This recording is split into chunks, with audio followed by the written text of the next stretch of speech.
You know, it's interesting because you've written a very detailed piece setting out the context of the Special Marriage Act and how, in a way, this provision, this notice provision, which Dr. Vamanacharya says is actually meant to protect couples from any kind of, malfeasance in the marriage, was actually brought in, correct me if I am wrong, historically it was brought in a way to mollify the sort of the religious or social conservatives within the Congress who had a problem with the Special Marriages Act. So, the way to sort of appease them was say, okay, we will bring in this 30-day notice period. So this is, I hope I'm audible at this point. Yes, yes you are. The thing is that this was one of the issues which happened in 1954, because now look, the Act had been around in its original form since 1872, then there was another change in the 20s. Now, by the time you come to 1954, there were a whole set of root and branch amendments being proposed to it, which were going to get rid of this notice period, because the whole idea was for it to become something which would allow interfaith marriages, intercaste marriages, which obviously was a big deal, because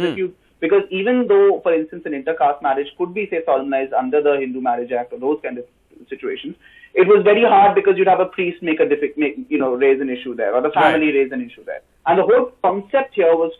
the idea being proposed in 54 was to remove those objections. But because at the time,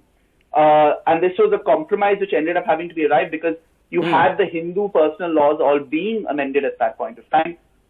there was a lot of pushback that why are only the Hindu codes being amended, even though, of course, at the time you also had, for instance, the Indian Divorce Act, and you had the Indian Succession Act. You had things which were being done even with, say, with some of the other attempts at secular laws as well, and which, for instance, affected the Christian Marriage Act and those kind of things. Those were also being done at the time. But the point was that because of the extensive changes being made in the 50s to the Hindu marriages, there was this massive opposition to say that and so this was almost like a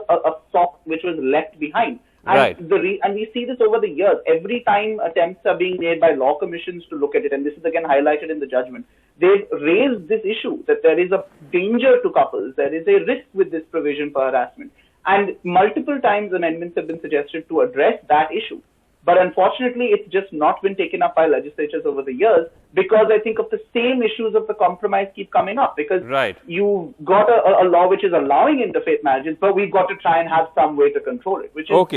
very, very unfortunate thing.